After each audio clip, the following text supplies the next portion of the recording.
वनवास के लिए मजबूर पांडव प्राचीन परिदृश्यों और घने जंगलों से गुजरते हुए भूमि पर भटकते रहे। उनकी यात्रा केवल शारीरिक ही नहीं, बल्कि उनकी आत्मा और धीरज की भी परीक्षा थी।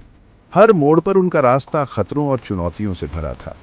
उन्होंने खतरनाक रास्तों, जंगली जानवरों और प्राकृतिक बाधाओं का सामना किया, जिन्होंने उनके जीवित रहने के कौशल का परीक्षण किया। रास्ते में उनका सामना रहस्यमय प्राणियों से हुआ, जिन्होंने कल्पना को चुनौती दी, बुद्धिमान ऋषियों से सलाह ली, जिन्होंने अमूल्य ज्ञान दिया, और शक्तिशाली विरोधियों से लड़ाई लड़ी, जिन्होंने उनकी प्रगति को विफल करने की कोशिश की। प्रत्येक मुठभेड़ ने उनकी ताकत और संकल्प का परीक्षण किया, उन्हें अपनी क्षमताओं की सीमा तक धकेल दिया। उन्होंने गहन प्रशिक्षण में भाग लिया और चुनौतीपूर्ण परिस्थितियों का सामना किया, जिनके लिए अटूट दृढ़ संकल्प की आवश्यकता थी। ऐसी ही एक मुठभेड़ ने उन्हें एकाचक्रपुरा के प्राचीन राज्य में पहुंचाया, जो एक दुष्ट शक्ति के खतरे में था।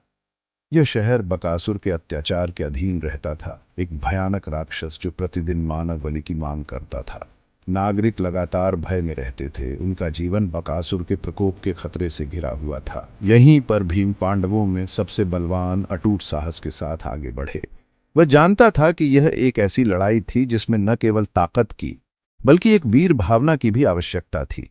बकासुर के साथ भीम की महाकाव्य लड़ाई एक किंवदंती बन गई, जिसकी चर्चा पूरे देश में हुई। भीम के अपने शक्तिशाली गदा को राक्षस के भयंकर हमलों के खिलाफ चलाने के साथ संघर्ष तीव्र था।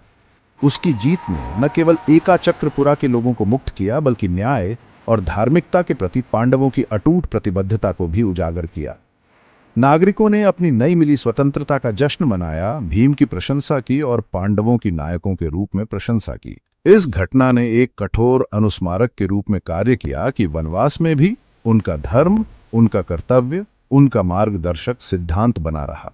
पांडवों ने अपनी यात्रा पर चिंतन किया, धार्मिकता को बनाए रखने और निर्दोषों की रक्षा करने की अपनी प्रतिबद्धता की पुष्टि की, चाहे जो भी कीमत क्यों न